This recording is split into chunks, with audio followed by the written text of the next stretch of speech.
What is up, guys? It's the Sound Alchemist, and today I'm back to talk to you guys about Warhammer 40k once again. Today, I'm going to start a 3-episode series where I talk about the good things, the bad things, and the ugly side of things for the 3 armies that I play, and that's none other than the Grey Knights, Chaos Space Marines, and the Tau. So basically, it is pretty much what it sounds like. I'm going to talk all about the buffs, everything the army has going for it, the nerfs, anything that the army has like downsides to, and the ugly is basically models that need new sculpts. And of course, you've seen the title of this video and the thumbnail, so let's begin with the Knights of Titan, the Grey Knights.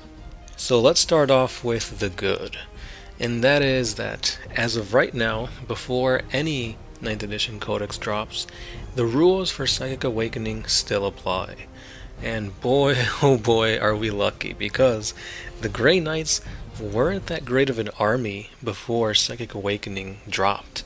They were pretty expensive, they didn't have much going for them in terms of stratagems, and then with this new book, we've got a whole new discipline, psychic tides, stratagems. It's literally the holy grail for Grey Knights. It made them into probably like a D tier to an A tier, I'm gonna say. Like, these guys got really, really good, and they were pretty competitive actually. So the psychic tides are really good because if you start in the tide of shadows, your whole army has basically a cover save. On top of that, you could change it with the Dominus Discipline Psychic ability, and you could make your smites do 2 mortal wounds. That is huge. I think those 2 tides are probably the better ones that you could use. So no matter what, start off with the Tide of Shadows, especially if you're going second, because that added protection is insurmountable. And then, come turn 2, when you deep strike in, you're going to be in smite range of a lot of your enemy, and 2 smites per unit that comes out is gonna hurt. Probably can take out some key units with just the smites. On top of that, you still have shooting and charging and going into combat. Yeah, that's what makes the Grey Knights really, really good. Another thing that we have good going for the Grey Knights is that they're part of the Imperial Forces, and GW has recently announced that the Imperium will be getting some pretty great buffs, specifically the Space Marines. So of course, by now you probably heard that Terminators are going up to 3 wounds, regular Space Marines are going to 2 wounds, probably also the Strike Squads, I'm assuming, because they're essentially regular Marines. And of course, the weaponry will be getting a buff, such as heavy flamers, heavy bolters, and that's all going to affect Imperial armies, Grey Knights included. So Terminators just got a lot more tankier, Strike Squads got a lot more beefier. It's exactly what we need, and seeing that Terminators are troops for Grey Knights, they're going to be taking and holding objectives much more. And that's really good because 9th edition is really a game about objectives. Take the objectives from your opponent, and you're going to take the game from them as well. This plays really great because 9th edition, the table sizes got a little bit smaller. So it's easier to get your units into combat, easier to get into Stormbolter range, and overall, it's just easier to maneuver your small elite army into key strategic emplacements as well as objectives. And of course, with the new 9th edition rule sets, vehicles got a hell of a lot better, and your Dread Knights are monstrous.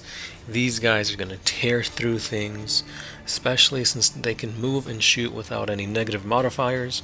When they go into combat, they can shoot into combat, and seeing that you can take 2 ranged weapons on them as well as like close combat weapons, they're going to eat away anything they get stuck in with. And that's really good because every other army, their models got buffed really good. For example, Chaos Chaos Demon engines are going to be rampant in this edition. So, now you have something to tear through those demon engines, especially since they have the demon keyword, which is perfect for any Grey Knight players, because of course, Grey Knight armies are made to kill demons. So, it's just going to be a really great time against demon engines. However, it is a great time to be playing Grey Knights, but all these buffs, all these improvements are going to come at a price. That's going to mean that Terminator's going to 3 wounds, Strike Squad's to 2 wounds. It's going to bump up the points for these models, and that's not good at all, because 9th edition already seems to be bumping everything up in points, and seeing how Grey Knights are an elite army, you're going to have even less bodies on the field to be able to do things. So less bodies on the field means that every casualty taken is going to hurt. You really are going to have to make strategic moves, keep in mind of your battles, because if you position an enemy or position one of your units wrongly and your enemy takes advantage of that, that could mean a whole squad is getting wiped out, and that may make you lose the game. So if you're playing Grey Knights, you really have to play smart and strategically. Another thing too is that where the Psychic Awakening gave the Grey Knights so much in terms of psychic power, 9th edition heavily restricts what you can do with the Grey Knight. For example, you can't really spam your psychic powers like you did last edition. For example, like just giving everything Gate of Infinity and having awesome board control. That's not a thing anymore, because now you can only cast a psychic spell once per turn, except for Smite. Smite you can still cast more than once, however, it's not free anymore. You will have to increase the warp charge by 1 every time you do it, which is going to be very, very detrimental to the Grey Knights. So now, if you do have multiple units with like Gate of Infinity, you have to pick which one to use it on strategically. Also, every time you use Smite, it's going to go up. You do have the Brotherhood of Psykers keyword, which gives you a +1 to cast psychic spells. So pretty much that gives you 2 free smites without it really feeling like it goes up in cast. Again, when you use the Tide, that gives you 2 mortal wounds. It's going to be harder to, get those mortal wounds out on the enemy, because it's going to be harder to cast. Just something to keep in mind, because that really hurts Grey Knights. They want to be casting spells, they want to be dealing mortal wounds, and with the way 9th edition works for Psykers, it's a lot harder. Also, Grey Knights are practically all Psykers, so when you're picking secondary objectives, you're essentially giving your opponent 15 free points because of the Abhor the Witch secondary objective, meaning that every time they kill a model, it's going to be giving them points, and that sucks, because no matter what they kill, it's going to be racking up points for them. It really hurts, and it kind of forces you to be playing the underdog. Like, any loss you take hurts, and now on top of that, any loss you take will be pretty much giving them 15 points at the end of the game. So another thing to be wary and cautious of. And then we come to the board size, where I said, yes, it's smaller, making it easier for your guys to get to objectives and whatnot.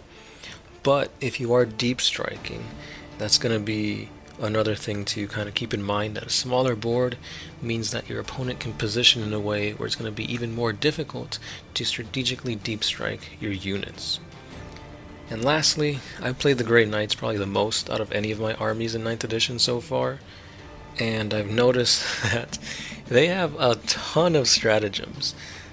There's literally a stratagem for pretty much any scenario you come up against. But in my opinion, there's way too many strategies. Time and time again, I have scenarios where I'm telling my opponent, oh, hold on, like, I know I've got a stratagem for this, or give me a second, I know I could do something extra here. And it slows down the game a little bit, because you're just sifting through stratagems to find out which one it was. I mean, it's good, because you have, like, options and whatnot, but at the same time, I think you have way too many stratagems for the Grey Knight. Maybe cut, like, at least 10 of them, because there's a lot. So that was the good and the bad part of the Grey Knight 9th edition review so far. So let's move on over to the ugly. And boy oh boy is this model ugly. It is none other than Brother Captain Stern. It's old, I believe it's either metal or fine cast. Either way, blah. And Stern isn't really used very much. When you play the Grey Knights, they have amazing characters. Drago, one of the best characters, lore-wise and on the tabletop. You have Valdis, instrumental in the battle to retake the galaxy once the Primaris and Guilliman came back. And he can cast 3 psychic powers, so he is a beast. And then we come to Stern. Yeah, he is a hard pass. So definitely, I want to see a new model for Stern. At the very least, maybe Stern would be the one to cross the Rubicon for the Grey Knights and usher in the true-to-scale models for Grey Knights. Even if he doesn't become a Primaris, just make him true to scale, because look at the model. He's super squatty, super ugly, and yeah, I just don't like the way it looks at all. And yeah, then we come to the Primaris issue. I've made a whole video on whether Grey Knight should have Primaris. I'll try to link it at the end if I remember, but if not, just type in Grey Knight Primaris and our video is one of the first ones that come up. I don't know, I'm torn, because I do want to see that amazing true to scale Grey Knight, because the details will be amazing, and they're just going to look really cool. But they don't really fit in with the lore of what Grey Knights are and what they represent. So, let me know down below if you guys think Grey Knights should be getting Primaris. Let me know how you think the Grey Knights will shift when their 9th edition codex drops, and who knows when. And overall, if you have any other tips, tricks, anything I should watch out when playing Grey Knights, let me know, because I will be playing the Grey Knights in the One Mind Syndicate Crusade that we will be doing. So, I'm really excited for that. So I can't wait to see how that goes. Expect a few videos here and there on the channel about Crusade, because it seems to be a very, very fun new addition to 9th edition. So with that being said, guys, this has been the good, the bad, and the ugly for the Grey Knights. If you like this little series, stay subscribed, because I've got Chaos coming up, followed up by the Tau, and I can't wait to see the discussions down in the comments below. So if you guys have any other suggestions for us, leave a comment down below, and I'll be seeing you guys in the next one. As always, I'm the Sound Alchemist, part of One Mind Syndicate, and I'll see you then. Peace.